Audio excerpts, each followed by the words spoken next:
출애굽기 2장. 그때 레위 지파의 한 남자가 레위 사람의 딸과 결혼하게 됐습니다. 여자가 임신해 아들을 낳았는데 그 아기가 너무나 잘생겨 3개월 동안 숨겨두고 키웠습니다. 그러나 더 이상 숨길 수 없게 되자 여자는 갈대 상자 하나를 준비하고 거기에다 역청과 송진을 바르고 아기를 그 안에 뉘었습니다. 그리고 갈대 상자를 나일강 둑을 따라 나 있는 갈대 사이에 두었습니다. 아기의 누나는 멀찌감치 서서 어떻게 될지 지켜보고 있었습니다. 그때 마침 바로의 딸이 나일강에 목욕하러 내려오고 그녀의 시녀들은 강둑을 따라 거닐고 있었습니다. 바로의 딸은 갈대 사이에 있는 상자를 보고는 자신의 여종에게 가져오라고 시켰습니다. 바로의 딸이 상자를 열어보니 한 아기가 울고 있었습니다. 바로의 딸은 불쌍한 마음이 들어 히브리 사람의 아기인가 보다라고 말했습니다. 그때 아기의 누나가 바로의 딸에게 제가 가서 공주님 대신에 아기에게 젖을 먹일 히브리 여자를 한 명 데려올까요? 라고 말했습니다. 바로의 딸은 그렇게 하라고 대답했습니다. 그러자 아기의 누나는 가서 그 아기의 엄마를 데려왔습니다. 바로의 딸은 이 아기를 데려다가 나를 대신에 젖을 먹여라. 내가 대가를 주겠다라고 했습니다. 그리하여 그 여인은 아기를 데려다가 젖을 먹여 키웠습니다. 아이가 어느 정도 자라자 그녀는 아이를 바로의 딸에게 데려다 주었고 아이는 그의 아들이 됐습니다. 바로의 딸은 내가 그를 물에서 건졌다라고 하며 이름을 모세라고 지어주었습니다. 세월이 흘러 모세는 어른이 됐습니다. 어느 날 모세는 자기 민족이 있는 곳에 나갔다가 그들이 중노동하는 것을 지켜보았습니다.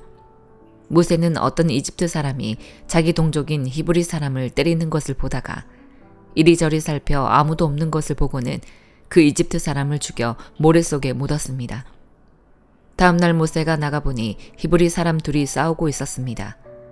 모세가 잘못한 사람에게 왜 동족끼리 치고받고 싸우는 것이냐고 말했습니다.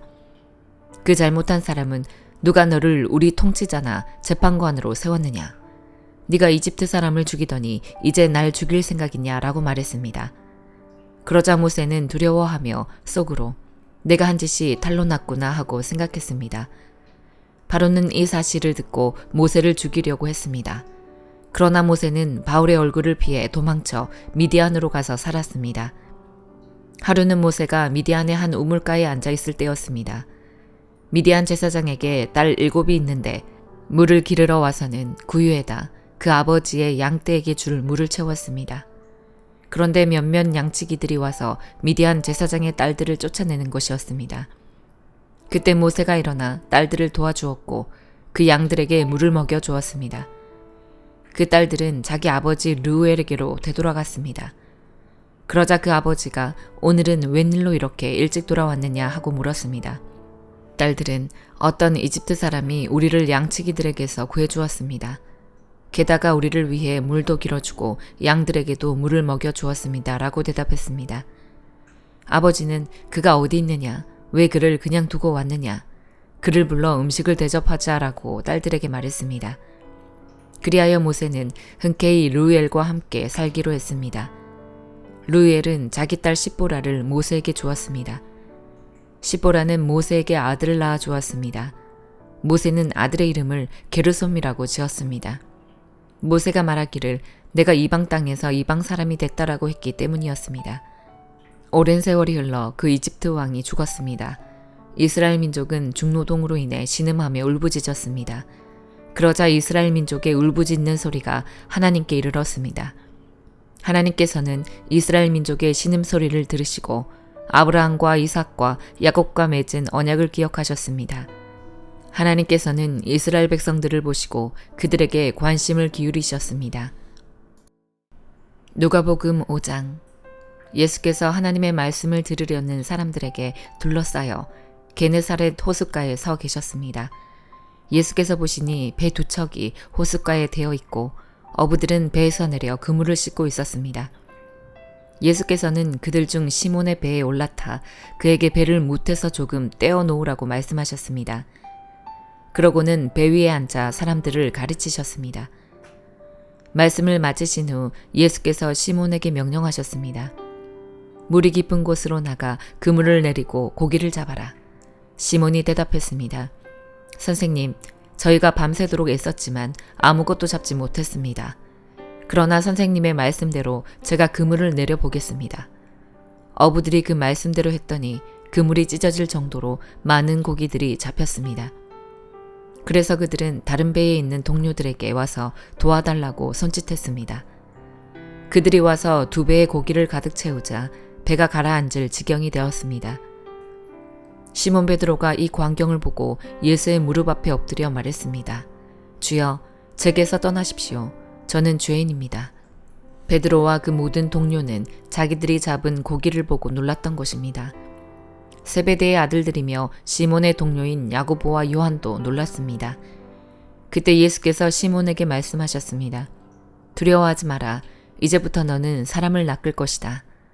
그리하여 그들은 자신들의 배를 무태대고 모든 것을 버려둔 채 예수를 따라갔습니다. 예수께서 한 마을에 계실 때에 온몸에 나병이 걸린 사람이 찾아왔습니다. 그는 예수를 보자 얼굴을 땅에 대고 절하며 간청했습니다. 주여, 원하신다면 저를 깨끗하게 해주실 수 있습니다. 예수께서는 손을 내밀어 그 사람에게 대며 말씀하셨습니다. 내가 원하노니 깨끗해져라. 그러자 곧 나병이 그에게서 떠나갔습니다. 그때 예수께서 그에게 명령하셨습니다. 누구에게도 말하지 마라. 다만 가서 제사장에게 네 몸을 보이고 몸이 깨끗해진 것에 대해 모세가 명령한 대로 예물을 드려라. 그것이 그들에게 증거가 될 것이다. 그러나 예수에 대한 소문은 더욱더 퍼져나가 많은 사람들이 그분의 말씀도 듣고 병도 고치려고 모여들었습니다. 하지만 예수께서는 외딴 곳으로 물러가 기도하셨습니다.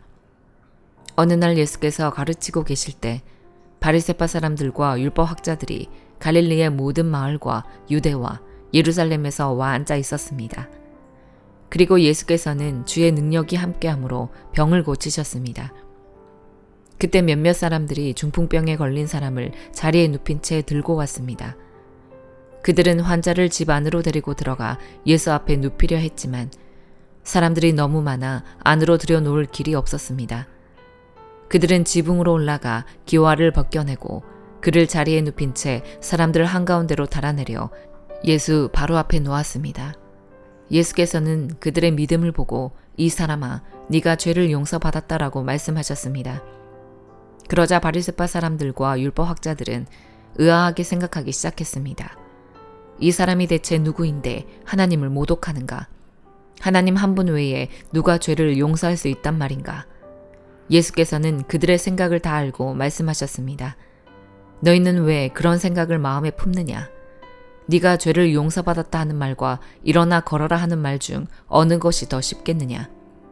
너희들은 인자가 땅에서 죄를 용서하는 권세를 가지고 있음을 알아야 한다. 예수께서 중풍 환자에게 말씀하셨습니다. 내가 너에게 말한다. 일어나 네 침상을 가지고 집으로 가거라.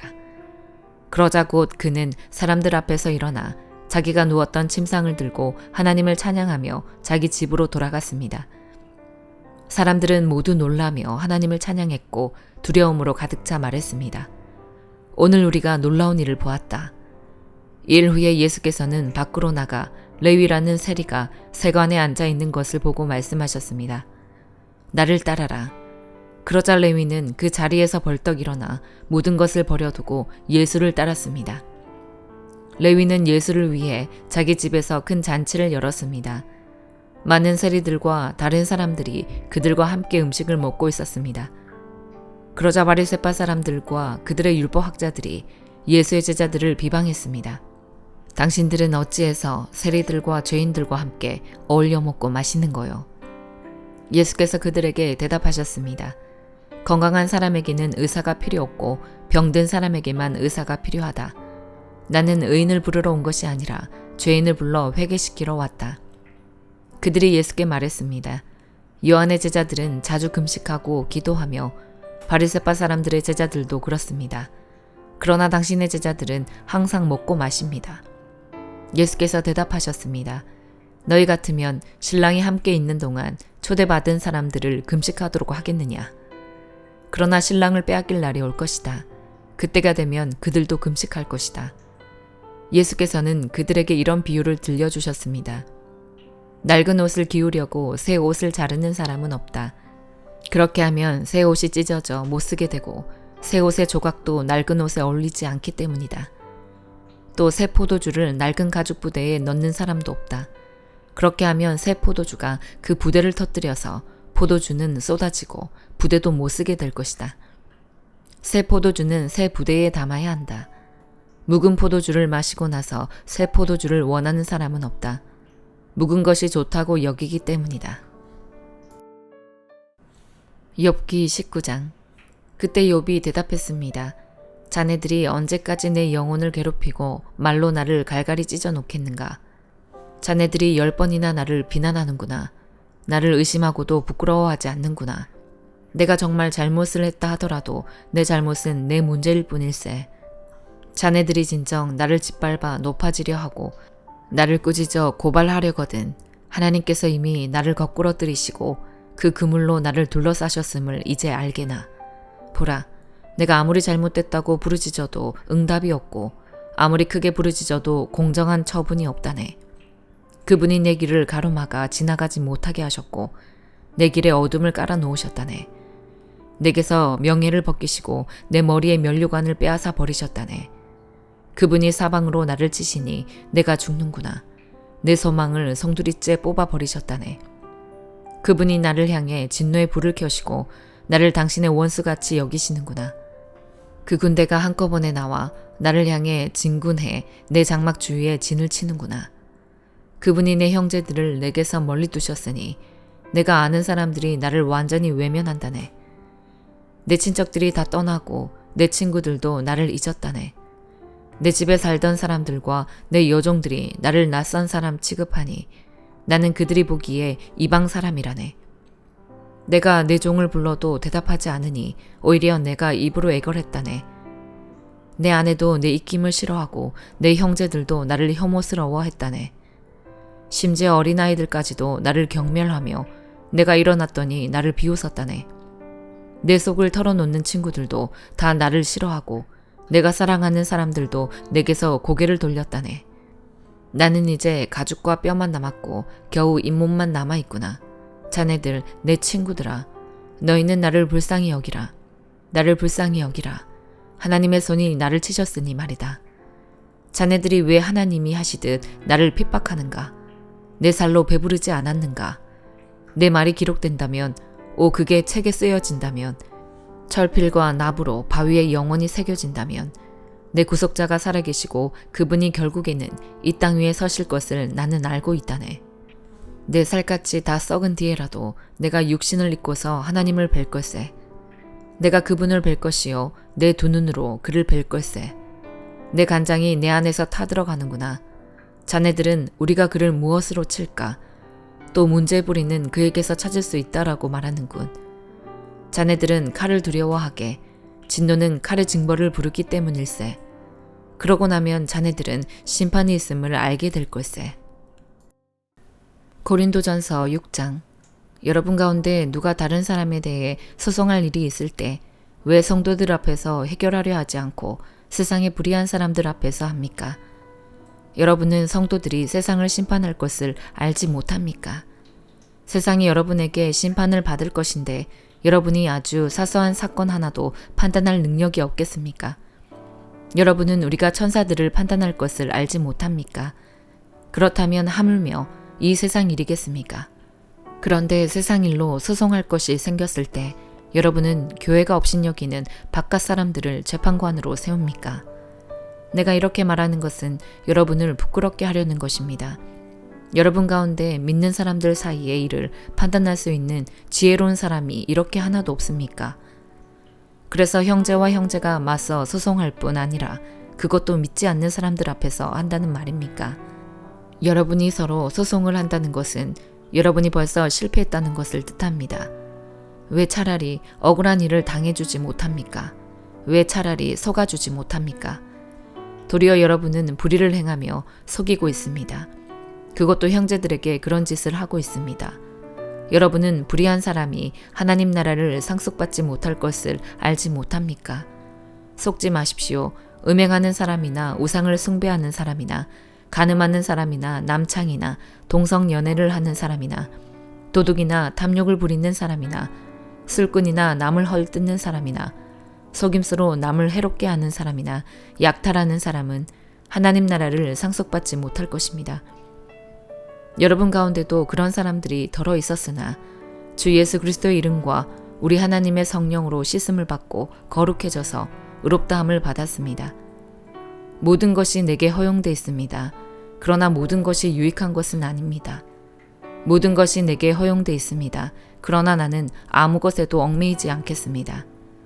음식은 배를 위해 있고 배는 음식을 위해 있습니다. 그러나 하나님께서는 이것도 저것도 다 없애버리실 것입니다. 몸은 음행을 위해 있는 것이 아니라 주를 섬기라고 있는 것이며 주께서는 우리 몸을 위해 계십니다. 하나님께서 주를 살리셨으니 또한 그 능력으로 우리도 살리실 것입니다. 여러분은 여러분의 몸이 그리스도의 몸의 한 부분인 것을 알지 못합니까? 그런데 내가 그리스도의 지체를 떼내어 장녀의 지체를 만들 수 있습니까? 결코 그럴 수 없습니다. 장녀와 연합하는 사람은 그녀와 한 몸인 것을 알지 못합니까? 말씀하시기를 둘이 한 육체가 될 것이다 라고 했습니다. 그러나 주와 연합하는 사람은 영적으로 주와 하나가 됩니다. 음행을 피하십시오. 사람이 저지르는 죄마다 자기 몸 밖에 있으나 음행하는 사람은 자기 몸의 죄를 범하는 것입니다. 여러분의 몸은 성령의 전입니다. 여러분은 하나님께로부터 성령을 받아 여러분 안에 모시고 있습니다. 여러분은 자신의 몸이 자기 것이 아니라는 사실을 알지 못합니까? 하나님께서 값을 치르고 여러분을 사셨습니다. 그러므로 여러분의 몸으로 하나님께 영광을 돌리십시오. 아멘.